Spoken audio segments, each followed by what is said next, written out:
Un militaire assassine sa femme, sa fiancée ou son ami. C'est un caporal-chef. Je me présente, je suis AF 237, sergent, sous-officier du Congo-Ça, donc c'est même mon inférieur hiérarchique. Voilà, alors ça qu'on vous dit, ce caporal-chef dans l'armée de terre camerounaise assassine son épouse, l'emballe dans un drap et dans un matelas, attache derrière sa moto pour aller se débarrasser dans une poubelle. Quel cœur! Quel cœur! Quel cœur! Quel cœur! Mon frère, est-ce que tu sais que la fille que tu assassines là, c'est l'enfant de quelqu'un? C'est aussi l'espoir d'une famille. Si ça ne va pas, mais quitte-la. Si ça ne va plus, séparez-vous. On n'a pas écrit votre destin lié à vie. Tu as arraché la vie de quelqu'un. En passant, je salue tous les Nyamamboreurs de la brigade de gendarmerie de Kouaban. Vous êtes des hommes bien. Et vous n'êtes pas des hommes comme ça. Ce n'est pas tous les militaires qui sont comme ça. Il y a de très bons militaires, bien formés, bien éduqués. Mais certains ont été surpris par le métier et qui font du n'importe quoi. Nous allons écouter d'abord ce reportage qui parle de l'assassinat de cette femme. Lui-même, il a loupé la justice populaire, hein, parce qu'on lui est dosé. On lui est dosé. Le quartier lui est dosé. Voilà, les amis, l'heure est grave. L'heure est grave. L'heure est très, très grave. Vous voyez pourquoi parfois j'écris dans mes vidéos, parce que j'écris parce que ça fait mal. J'écris pour libérer la douleur. J'écris pour libérer ce qui fait mal jusqu'au plus profond de moi.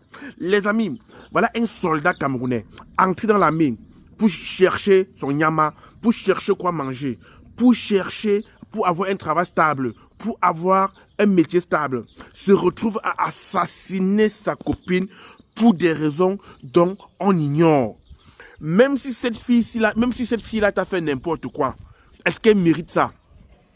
Est-ce que tu sais comment on fait pour donner le souffle de vie à quelqu'un jusqu'à tu peux assassiner l'enfant de quelqu'un? Est-ce que tu sais la douleur, la souffrance, les sacrifices qu'une famille donne à son enfant, même si l'enfant là n'est rien, pourquoi tu peux te lui sacrifier? Pourquoi tu peux te tuer cet enfant? Hein? Si on t'a trompé, tu es le premier homme qu'on trompe sur la terre. Tu es le premier homme qu'on trompe sur la... Ma mère avait toujours dit que, quand il disait à maman, il m'a insulté, c'est pourquoi je l'ai tapé. Maman dit que, mais il t'a insulté, ça a enlevé quoi sur ta peau? Quand on te trompe, ça enlève quoi sur toi? Dites-moi un peu à quoi ça enlève sur toi. Jusqu'à ce que tu te lèves, tu peux commettre l'irréparable. On appelle ça l'irréparable. Que la justice populaire qui t'a touché, que tu souffres de cette douleur pendant ton séjour en prison, jusqu'à ce que tu en périsses, car tu as enlevé la vie de quelqu'un qui ne demandait qu'à vivre. Tu as enlevé la vie, la joie d'une famille qui ne demandait à voir que leurs enfants.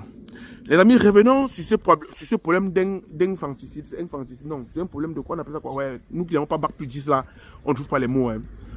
On dit les femmes, on dit il y a déjà plus de 30 femmes ont déjà été tuées depuis le début de cette année sous les coups de leur mari au Cameroun. Et déjà près de 5 hommes sont déjà morts sur le coup de leur femme au Cameroun. Vous devez savoir, vous n'allez pas gâcher votre vie à cause de elle m'a trompé, elle m'a fait ci, elle m'a fait ça. Non. Vous vous rappelez que si j'étais tout le temps, au Cameroun, il y a plus de filles que de garçons. Un des perdus, plus de retrouver. Si elle te trompe, mon ami, en débarrasse-toi, prends une autre. Pourquoi est-ce que tu es obligé de lui poignarder, de lui faire ça? Pourquoi est-ce que vous pensez qu'enlever la vie de quelqu'un, c'est bien? Voilà ce militaire qui travaille, qui gagne du moins sa vie. Il va se retrouver en prison. Sa vie est complètement échouée et ratée. Après la prison, il ne pourra même plus reprendre les rangs de l'armée. Tout est fini pour lui. À cause d'une femme, il a tué l'enfant de quelqu'un, emballé sur la moto comme un colis.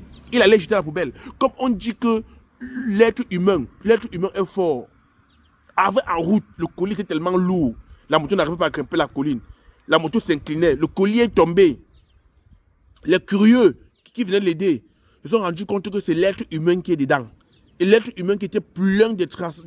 Seigneur, non, on ne fait pas ça aux enfants des gens.